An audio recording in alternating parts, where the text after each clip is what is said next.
Hello guys, അപ്പോൾ നമുക്കിന്ന് ബീച്ചിൽ പോയിട്ട് വരാം, കോഴിക്കോട്ട് ബീച്ചിൽ. അപ്പോൾ ഞാനാണെങ്കിൽ കുറേ ആയിട്ടോ ബീച്ചിൽ പോയിട്ട്. പുതിയ സെറ്റപ്പൊക്കെ വന്നല്ലോ, കടകളൊക്കെ. അത് വന്നതിന് ശേഷം ഒറ്റ ഞാൻ പോയിട്ടുള്ളൂ. പിന്നെ ഞാൻ പരിസരത്തേക്കൊന്നും പോയിട്ടില്ല. അപ്പോൾ ഇന്നിപ്പോൾ പണിമുടക്കൊക്കെ ഏട്ടനോ വീട്ടിലുണ്ട്. അപ്പോൾ എനിക്കിങ്ങനെ വൈകുന്നേരം അപ്പം ബോറടിച്ചപ്പോൾ ഞാൻ പറഞ്ഞതാണ്.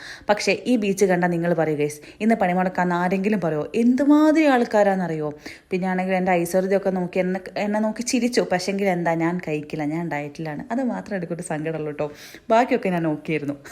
പിന്നെ ഞാൻ എന്താ പറയുക, ഏട്ടനെ നിർബന്ധിച്ച് ഞാൻ വാങ്ങിപ്പിച്ചു. കാരണം എൻ്റെ വീഡിയോയിൽ എന്തെങ്കിലും ഒരു ഫുഡ് വേണമെന്ന് എനിക്കൊരു നിർബന്ധം. പിന്നെ ഇങ്ങനത്തെ സംഭവങ്ങളൊക്കെ വന്നിട്ടോ പണ്ട് ആകാശത്തോടെ ഉള്ളതായിട്ട് എനിക്ക് ഓർമ്മയില്ല. അപ്പുറത്തുണ്ടായിരുന്നു, ഇവിടെ ഞാൻ കണ്ടില്ല കേട്ടോ. പിന്നെ ഞങ്ങളൊരു കോളിഫ്ലവറും തപ്പി നടക്കാത്ത സ്ഥലങ്ങളില്ല. അങ്ങ് തൊട്ട് ഇങ്ങ് വരെ ഞങ്ങൾ തപ്പി നടന്ന. പക്ഷെങ്കിൽ എവിടെയില്ല. വായ പുള്ളിയോ ചൂടോ എടുത്ത് വാരിട്ട് വായ പുള്ളി. എല്ലാ സ്ഥലത്തും തീർന്നിട്ടാട്ടോ ഉള്ളത്. അങ്ങനെ അവസാനം ഞങ്ങൾക്ക് ഒരു സ്ഥലത്തു നിന്ന് കിട്ടി. പിന്നെ എന്താ, ഞങ്ങൾ അതൊക്കെ കഴിച്ച് അധികം നേരം നിന്നില്ല. എനിക്ക് കുറച്ച് സാധനം വാങ്ങാമെന്ന് വിചാരിച്ചിട്ടുണ്ടായിരുന്നു.